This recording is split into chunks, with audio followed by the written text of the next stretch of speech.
Special thanks to Jason Campbell in the back who's doing art for us live again. He was here doing it last week. Next week we're going to make him preach. How many of you, I'm prepared to be underwhelmed, how many of you, by round of applause, have seen 1982 film John Carpenter's The Thing? Come on. Yeah, there we go. I can get behind this group. Okay. So it's a 1982 sci-fi horror film. So that's your genre. It's from a novella written back in 1938. I listened to it the last couple of weeks. It's really good by a guy named John W. Campbell Jr. And so here's kind of the situation. Here's the setting for this film. There's this American research station in Antarctica, which is the perfect setting Antarctica is for this film. The movie doesn't say how big the team is there, but in the book, it's 37 people. That looks like about what it is in the movie. But it has all these different role players, a biologist, a meteorologist, a radio operator, a dog handler.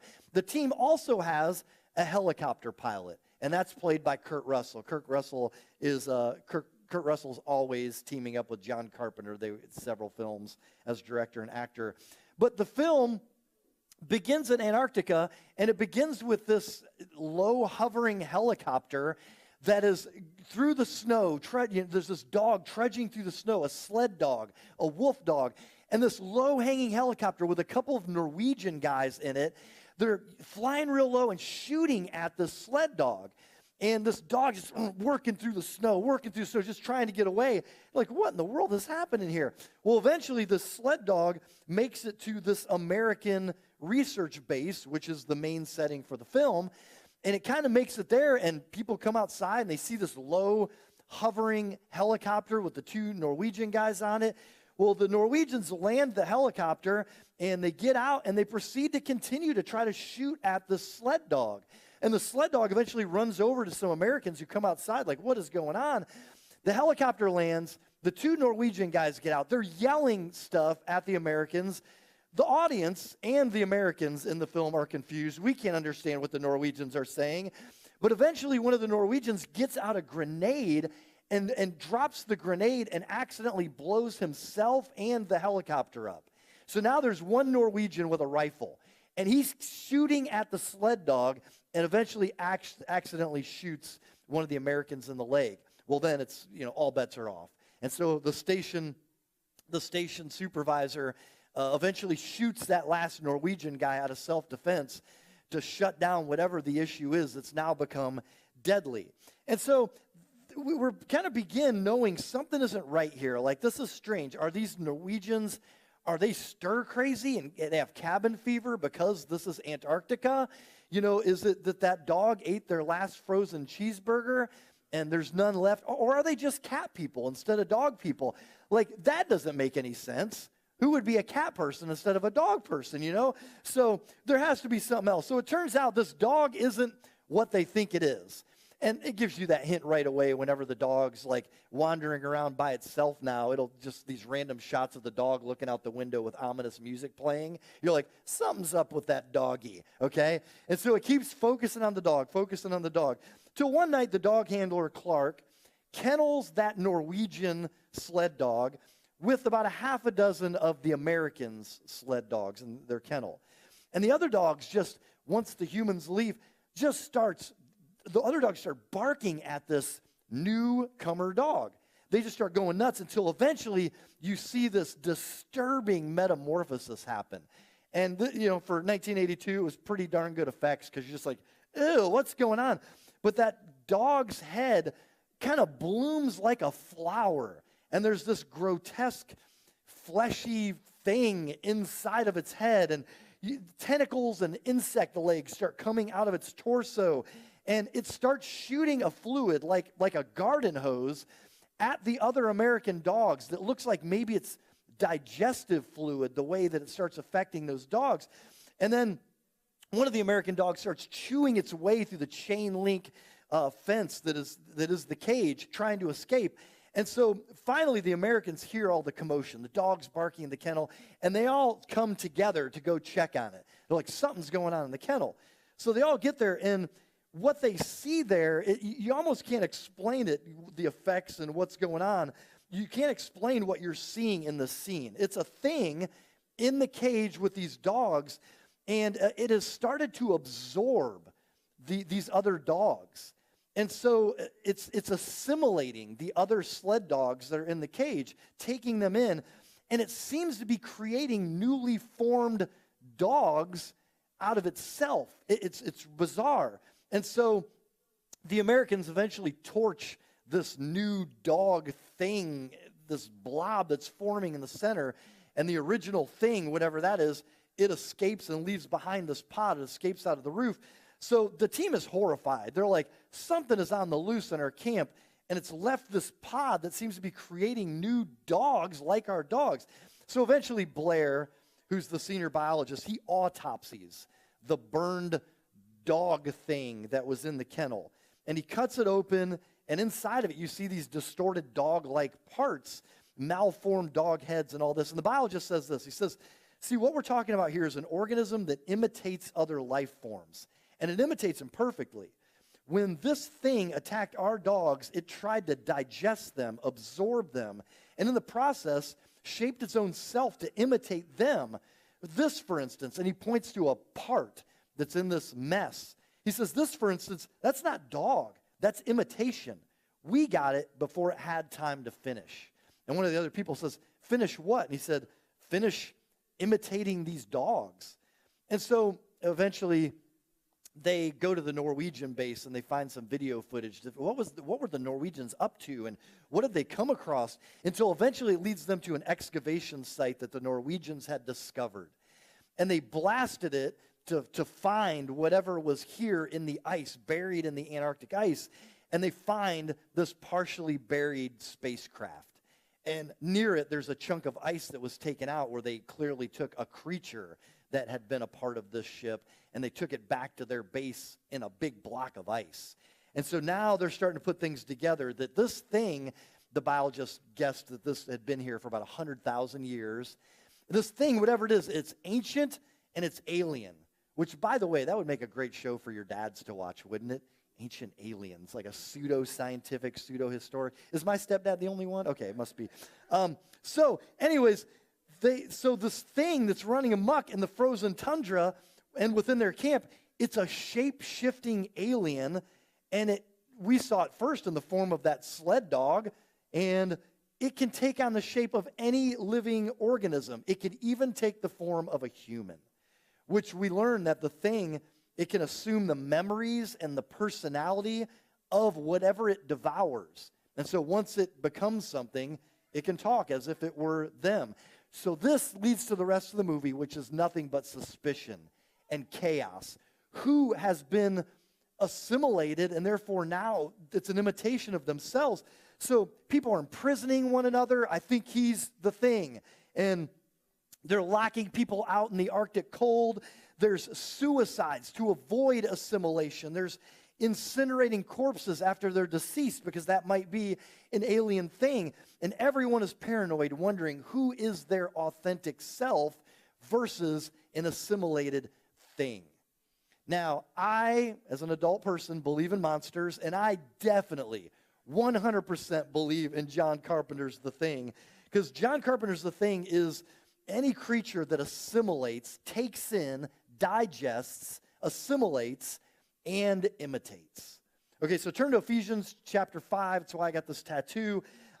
Ephesians 5 it's a letter. It's an epistle. That's what Christians are the only ones that use this word, epistle. It means letter. So this is an epistle written by a Christian leader named Paul to the Christians in a church in the Greek city of Ephesus. So they are Ephesians. As we are Americans, they are Ephesians, but they're the Christians who live in Ephesus. So Ephesians 5, 1 through 2, Paul writes to these Christians, therefore be imitators of God as beloved children, and walk in love, just as Christ also loved you and gave himself up for us in offering and a sacrifice to God as a fragrant aroma.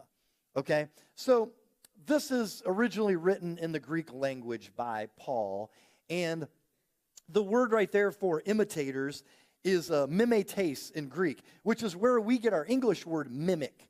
It means an imitator or an emulator, okay? So nowadays in English, that usually has a negative connotation with it. when you say that someone is an imitator of something, usually it has like a negative connotation, like they're some poser, they're not themselves, they're a counterfeit of some kind.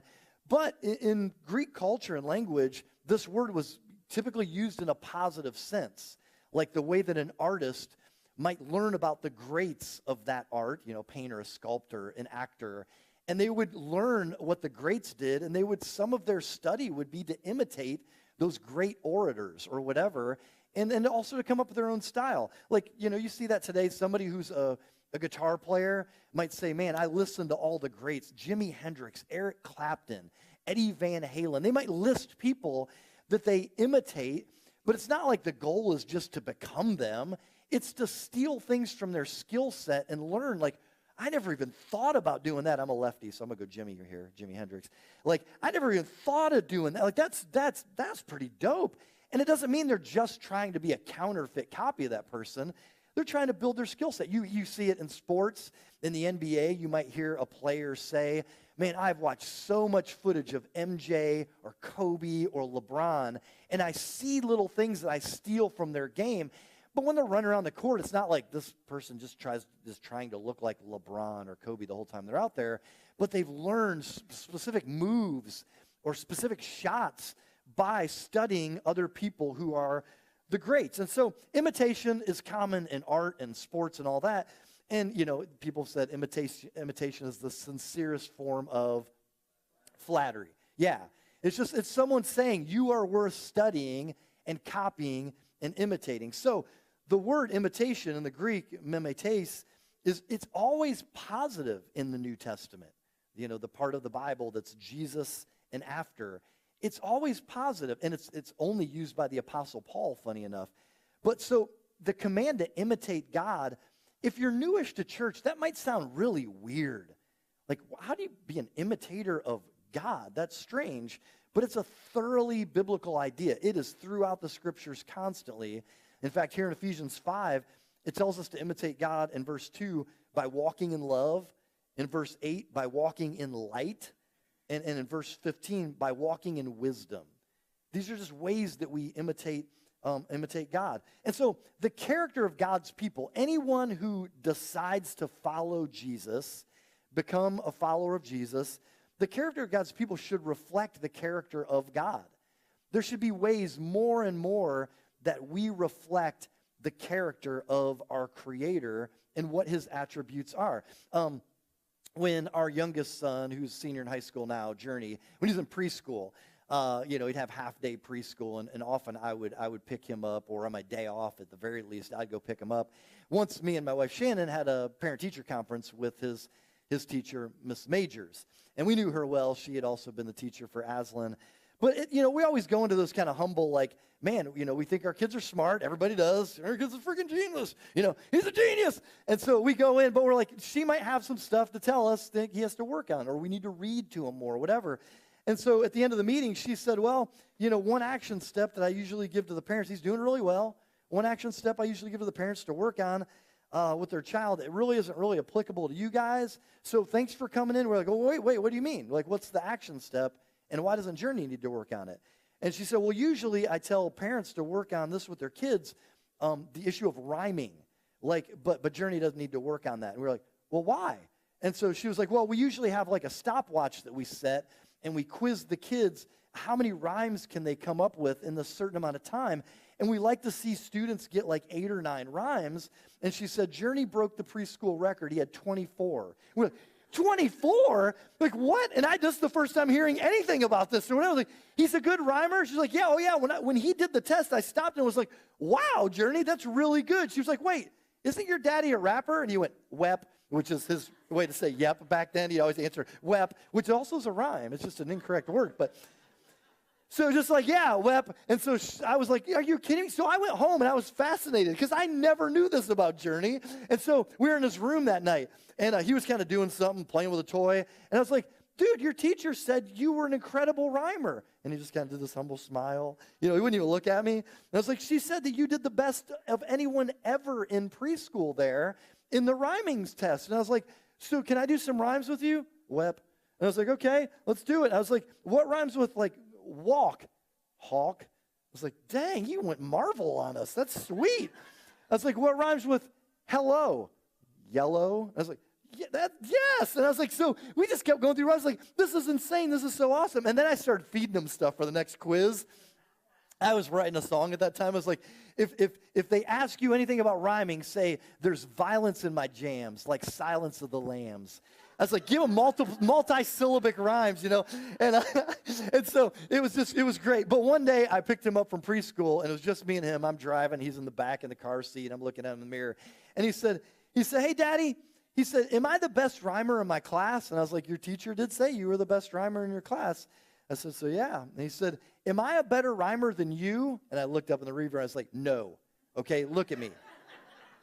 Enough with that. And then he paused for a second. He's like, yeah, okay, Dad didn't take that too well. Paused for a minute. And then he asked me, am I a better rhymer than God? And I was like, okay, we're going to pull over and talk for a second here. Pull over, give you a beating on the side of the road or whatever.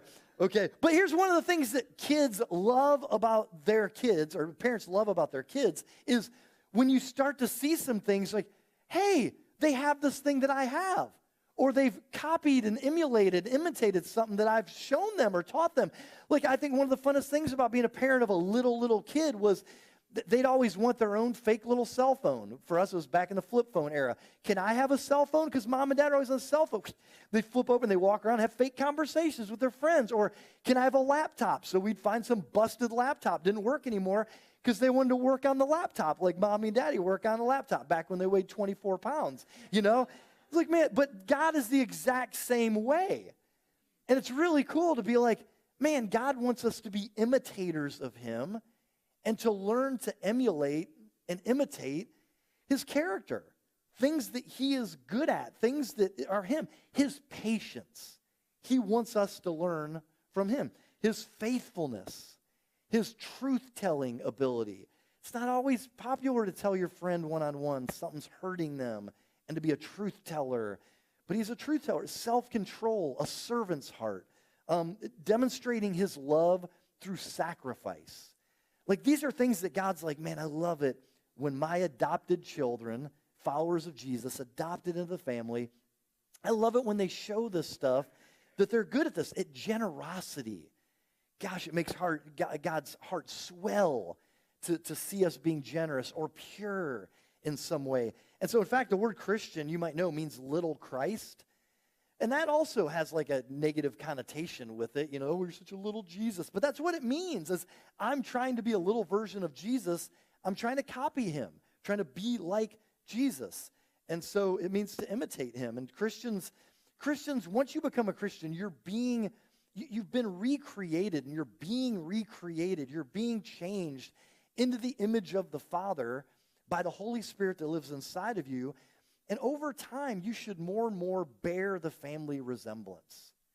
There should be more generosity and more faithfulness and more kindness and more truth-telling.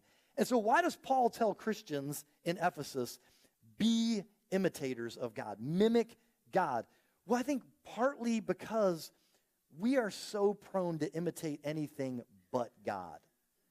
You know, like, you can't see the invisible God, so we see people around us all the time that we pick up habits from, and God's like, I want you to imitate me. I want you to make sure you focus on imitating me. We tend to assimilate, take in, digest, and imitate what we see from other people. And not always good, right? Sometimes it can be good. It can be like, man, I've stole good tips. This person's talented or skilled at this or whatever. But sometimes that bleeds into other parts of their lives when we're impressed with someone and we start to assimilate and imitate things that aren't so good from those other people. So this is why parents are so concerned about who their kids hang out with, right? Okay, so for kids who are listening and for parents who are listening, I mean, this is why we care about who our kids hang out with from the time they're very little to the time that they're grown adults. Like, I'm worried about this couple they're hanging out with, you know, or whatever. It's because we are so prone to assimilate, take in and digest, and imitate others around us, and we never outgrow that. And so when we're parents, we're like, hey, I just happened to meet your friends real quick in that quick exchange, and in your mind, you're thinking, they seem kind of sketch. All right, I don't know about them, you know. So you start like picking, probing for questions. So tell me about your friends. You're trying to be real cool about it. Tell me about your friends. I don't know about them. Just tell me some stuff about them. Yeah, the one that had like the black face paint and like, just like all black that was dressed, and they were carrying a sword. Like it was double-edged. It was very sharpened. Just like there was things about them that I thought were kind of strange. So I thought I'd poke and ask a little bit, And so you poke around, and because sometimes you get a hint, like my kid's starting to be a little bit more disrespectful, and they're hanging around a new group of friends. You know what I'm talking about? There's that link, and you're like, uh-oh, they're starting to act entitled, or they're starting to make fun of a particular group of people, or they're starting to make dumb choices, or not care about school, or they're starting to think church and student ministry are stupid, or like, wait a minute, and they have a new group of friends. We're worried they're assimilating and imitating. Why? Because we were kids and we did it. That's why. Kids are always like, oh, come on, man, get off me. I'm not as prone to that. We know you are, because we were John Carpenter's The Thing. And here's the tough part about this message. Most people, once you hit, it doesn't matter what age you are. If you're a teenager, you think you're above this. If you're a middle schooler, you think you're above it. If you're an adult, you think you're above it, right? Like, this is the tough message, is like, adults are so prone to this too. And most of us will say, well, I'm at an age now where I don't care what people think. Ball! That is such poppycock. That's not true at all. It's like, be super honest. As soon as you are impressed with someone, it could be an acquaintance or a celebrity.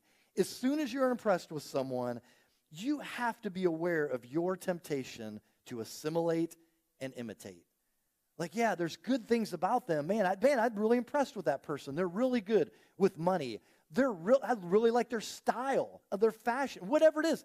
But other things can get in there, and you start to like imitate other things about them, and you might not even realize it for a while. Whether it's a comedian, whether it's a CEO, whether it's a celebrity, we're tempted to assimilate and imitate what they say and do and become John Carpenter's The Thing. I have an adult Christian friend who years ago told me about their favorite rapper and some specific rapper, and I even knew, I think that's their favorite rapper. And they eventually said to me, that's my favorite rapper, and I love the content that he talks about, which was a lot of rappers talk about like, nice stuff and expensive things or whatever. That's almost exclusively the topic of this particular rapper. It's all about luxury and nice things. And he was like, I tend to like that topic and that rapper about nice stuff. And you could see that because he looked just like the rapper. Like, I can't even explain it to you enough. He became, in a sense, this rapper. That became his value system and his whole look. You look at him and you're like, he looks kind of like that rapper. And it's 100%. And he's an adult Christian person. He learned to assimilate and imitate. And it became a part of his projected image in life. I know a young lady who was also like, I follow Jesus. She wasn't in middle school. She was a young lady. And she was obsessed with a television show that was largely centered around a big group of friends that all had relationships, and they all cheated on each other with one another, and you had to introduce new characters because they'd already slept with each other several times over. So we got to bring in a couple more people, like, oh, here's the new, fresh blood, that kind of thing. And so she had watched that so much, and she had one particular character that she was just like, that's my favorite, that's my person. I kind of want to be like that person. And eventually she had this long-term boyfriend, but she started finding excitement in life by having secret little flings that he didn't know about, but other people did. And it happened over and over. And it's like, whoa, this is so weird. And it sounds like some dumb thing to say, like, you're starting to imitate video games.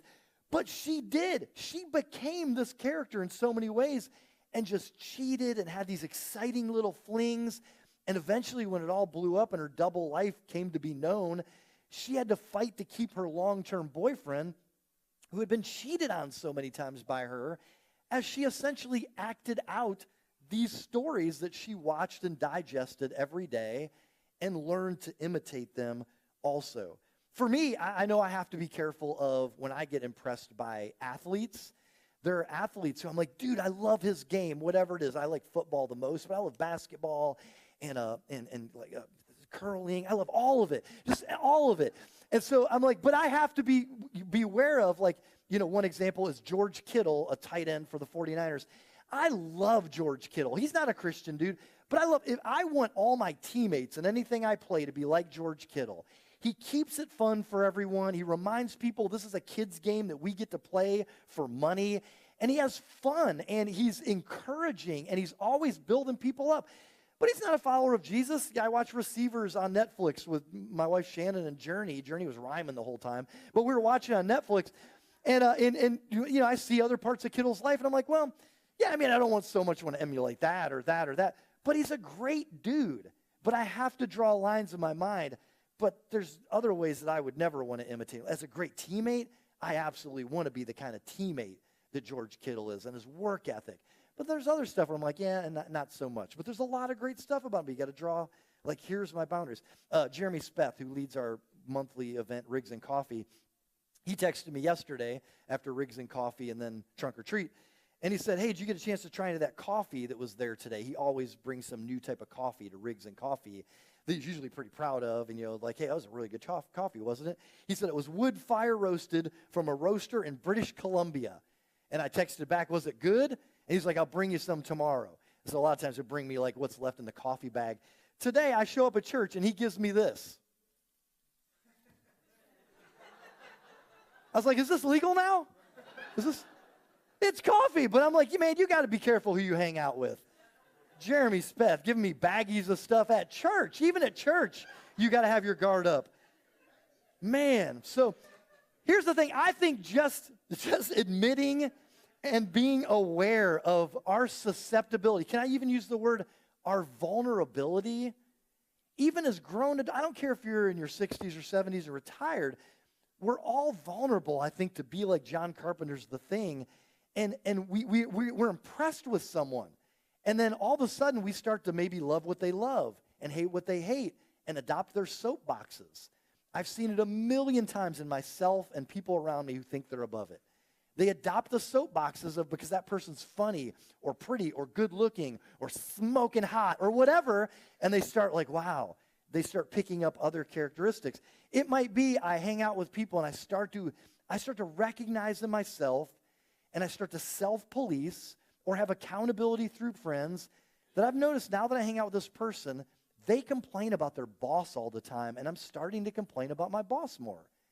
They complain about their spouse when it's just me and them, and I'm starting to complain about my spouse, even just mentally.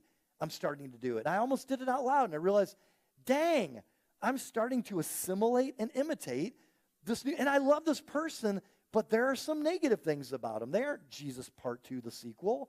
So they've got some negative things about them, It might be telling racist jokes or goggling at women or dressing more provocatively for attention or flirting with married people at the office or having fellowship with Steelers fans. These are things that make God angry. You will feel the wrath of God Almighty. So Paul, the same person who writes this in Ephesians 1, this is something that might shock you if you're new to the Bible. Paul also says this to a group of Corinthians in the city of Corinth. He says, be imitators of me, just as I also am an imitator of Christ.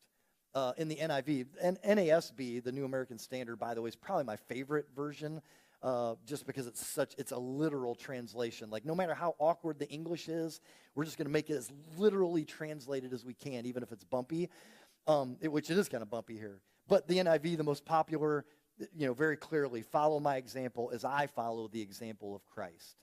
So I get it, man. You know what? It is dangerous to Xerox a Xerox, isn't it?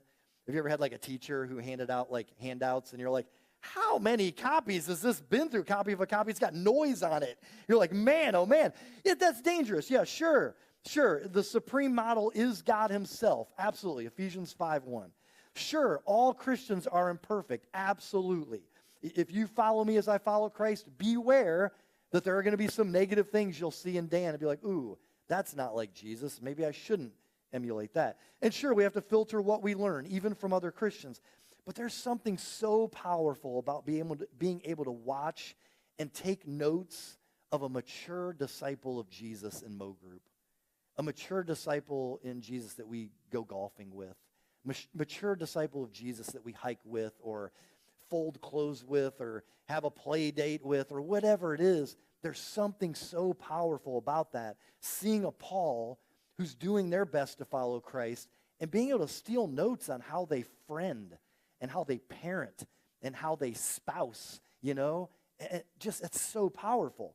And so a lot of us didn't grow up with a bunch of godly examples. Even if you had an awesome Christian mom and dad, which is pretty rare, then maybe they're the only godly examples. You didn't have a lot maybe outside of your family.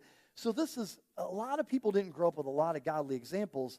It's all the more reason that we need to primarily assimilate and imitate what we see of the life and teachings of Jesus in the Gospels, Matthew, Mark, Luke, and John, so directly from the source, but also secondarily to assimilate and imitate mature godly people like a Paul or like your buddy who's followed Jesus for 15 years, 20 years longer than you, you know, and imitate them as they assimilate and imitate the life and teachings of Jesus, and you imitate them and things that they do because they're also trying to follow Jesus.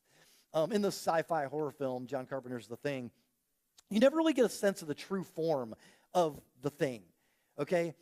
First off, it didn't do well in theaters in 1982 when it came out. It was the same summer as E.T., Extraterrestrial, Phone Home, which had a slightly more positive feel to it as far as the contact with aliens go. You know, you hide one in your closet with stuffed animals and he becomes your buddy and you eat Reese's Pieces together.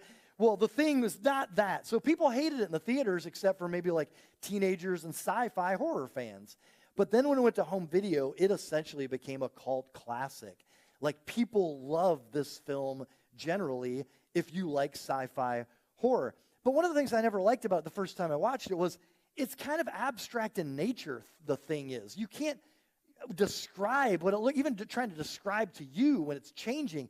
It's so hard to describe without seeing it. You mostly see random monstrosities or identical imitations that you may or may not know are imitations, you know, a person or a dog, or imitations in progress. That's not real dog, that's imitation. Like, it's weird. In the book, the biologist at one point says, I don't know if we've seen its natural form or true form. It may be imitating the form of another creature.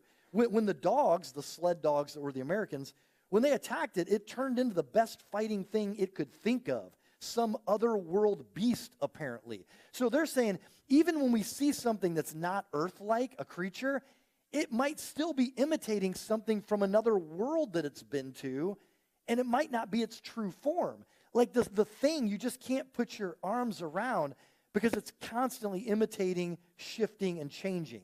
And that's an interesting topic because the word identity means being identical. Like, to have an identity means I'm being identical. This is what I mean by that. My identity is whatever is always identical about me. Think about this, like for me, you too, but I have many roles that I play, okay? I'm a husband to one, no scandals. I'm a father to three, no pending scandals there either. I'm a son to, well, that's kind of hard to describe or define right there. I've got a mom, I got a biological dad somewhere, okay? I think Naples, maybe he's in Toledo, I don't know. And then I got 3 church moms at least at Momentum. And so I'm a son to many. I'm a pastor to a bunch of people. I'm a coffee shop pastor to even more. I'm a friend. But here's the thing. Those roles are all so incredibly different. To be a husband and to be a friend, to be a pastor, to be a parent. Those are all so different. So unless there's something about me that's identical in every situation, then I don't have a self. I'm just always changing to be what I need to be in this situation, but what's identical about me in all those situations? It's also the same with circumstances. I find myself at times in some good circumstances where I'm experiencing success or something to celebrate. Other times, I find myself in unfavorable circumstances where I'm disappointed or I experience failure or tragedy. And sometimes I am in circumstances where I'm surrounded with people who believe what I believe. Other times I'm surrounded by people who are hostile toward what I believe. And so the question is, like, who am I? What's my identity that's identical as a thread through all those roles and circumstances? Who really am I? That is my identity. If I don't have that thing, then I really don't have a self. I am just a shape-shifting John Carpenter thing who's always changing and imitating whatever I see. Stephen Covey talked about this in 7 Habits of Highly Effective People. He talked about how everyone has a personal center. And he said that's something that's the source of your security, meaning, and power in life. And he gave all this list of things that could be your center, and he thinks this pretty much covers them all, but he has a name for all of them. But it could be your spouse, it could be your family, it could be your work, your money, it could be pleasure, fun, comfort, it could be approval, it could be ideology, like you're enemy-centered, it could be faith. And so what does he mean by centered? He means like ask yourself, what's your greatest dream? You know, what do you long for the most? And on the opposite, what's your greatest nightmare? That's the other type of dream. What's your greatest nightmare? You know, like if I don't have this thing, I don't have a self. Or if I fail in this thing, I don't have a self. You know, I'm not worth anything. I don't have any value if I don't succeed in this area as a spouse, as a, you know, get with money or professionally. And so if there isn't an unchanging core, something that's always identical, always true about you in every single circumstance, then you don't have a self. You're just always shape-shifting and adapting to, oh, yeah, I agree with that. Yeah, here's what I think I need to be in this moment. Here's what I need to be in this moment. Shut up, put that away, go to your room. You know, there's what's consistent. And so the question is, what is identical about you in every circumstance, in every role? Your permanent core identity, we got a slide for this, your unchanging personal center, and as Stephen Covey would say, your source of security, meaning, and power. If you don't have that unchanging core, then you're lost. Like you're like, I don't know who I am. I don't know how to define that. It isn't just through your work, your profession. You know, the way I define myself is this is what I do for a living, or this is my gender, or this is, you know, this is who I'm attracted to sexually. There's all these ways we could define ourselves, but there should be a core that is the main thing, the unchanging thing. And that thing shouldn't change when you're out with your friends. That thing shouldn't change when you're on a business trip. That thing shouldn't change when you're off at college away from your parents, or when you're making decisions about how your business ethics will go, or doing your taxes, or around the water cooler, or on the basketball court, or in the locker room. It shouldn't change if you're single versus married, if you're employed versus unemployed, if you're healthy versus sick. What is the unchanging core that John Carpenter's The Thing doesn't seem to have? I'll finish with this. I think this applies for everyone. I'm trying to go through all the 49ers today. They're playing Dallas. Both are equally struggling, so it's 2 members on the struggle bus together. It's the Cowboys and the Niners. So it's just going to be like a scratch-slap fight, you know, and who's going to be left standing, okay? So we'll see. But notice Andre's not wearing his Cowboys stuff today. I think that says a lot because he wears it every day, except today. Something suspicious there, okay? Brock Purdy is QB1 for the 49ers. And again, I think this applies to everyone, what I'm going to share about Brock Purdy. So he was drafted number 262 in the 2022 draft. That's the last pick. Last pick of the draft. So, you know, you've been in middle school, junior high, we're playing kickball, and the person's like, yeah, they're left, and it's our pick. Okay, sure, we'll take them, you know. So, Brock Purdy, they always call the last pick of the draft Mr. Irrelevant. Well, that won't mess with your self-worth at all. You'll be fine. They even give you a jersey with the number you were picked, 262, and on the back for the name, Mr. Irrelevant. So, after you have your security issues, you report to duty for your team. But this dude has been anything but irrelevant. And he's been so good. His worst game of his career was last Sunday. But forget about that. He's been great. But people often ask him, how are you so calm and cool under pressure, in the huddle, on the field, you know, in a playoff game or in a big divisional game? You just stay calm and cool as a cucumber. How do you do that? And he's been asked that several times. And I love his response. And I've kind of put together his responses, and these are all things that he has said from 3 different interviews, but this is his response to that football question. He says, football is what I do, not who I am. Who I am is who God calls me to be. That's my identity. Okay, he goes on to say, the verdict is in. Jesus Christ already died for my sins and I'm saved. So now I can go and live my life through that. That's my identity. He said, you're going to win games and people are going to love you. You're going to lose games and people are going to hate you. So for me, having faith in Jesus, I know that I don't have to continue to work to be loved. I'm already loved. He died on the cross for me, and I can live through that. By the way, he said most of this at media day before the Super Bowl. Just kept talking about Jesus and his identity in Jesus. He said, I don't need to win this game to be loved or to feel loved because I'm already loved in Jesus. I say, God, if you want me to do great with this, great. If not, let's go do something else. Wherever you need me. And that's allowed me not to put all this pressure on myself. It's allowed me to play free. My faith allows me to just play and not be afraid to fail. That's my peace, my joy, my steadfastness. That's where I get it from, and that's the honest truth. So what he's saying is, what you see out there, me being so calm, there's a football preparation aspect to it, but many people prepare and practice like crazy and go out there and they're like, okay, it's the moment, it's 4th and 6 at the end of the game, we're down by 5. And he's like, this is what it is for me.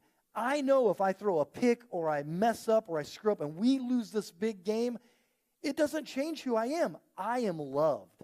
I don't have to perform to be loved. Jesus died on the cross for me to show me I am loved, and that doesn't change with a win or a loss. And man, that's an incredible perspective to have, is to say, if you take football away from me, if you take my job away from me, money away from me, whatever it is, this dating relationship away from me, my sense of self and self-worth and value, my identity, it hasn't changed. It's rooted in I am adopted child of God. Jesus died on the cross for me to show me my value. And I want to be like Jesus. I want to imitate him, and I will be loved by Jesus in spite of my performance. And man, I'm telling you, that applies to preaching. That applies to drawing and to playing an instrument and singing. It applies to sales and performance reviews and report cards and dating and marriage and being the best dad you can be and being the best mom you can be. It applies to all of that. This is my core identity. Let me read this passage one more time to finish because it relates to the end. Therefore, be imitators of God as beloved children and walk in love. So imitate Jesus here, just as Christ also loved you and gave himself up for us, an offering and a sacrifice to God as a fragrant aroma. That's the good news. That is the gospel of Jesus. You don't have to perform to be loved. You put faith in Jesus and you realize, what else do I have to live up to? I am already loved by Jesus. Let's pray.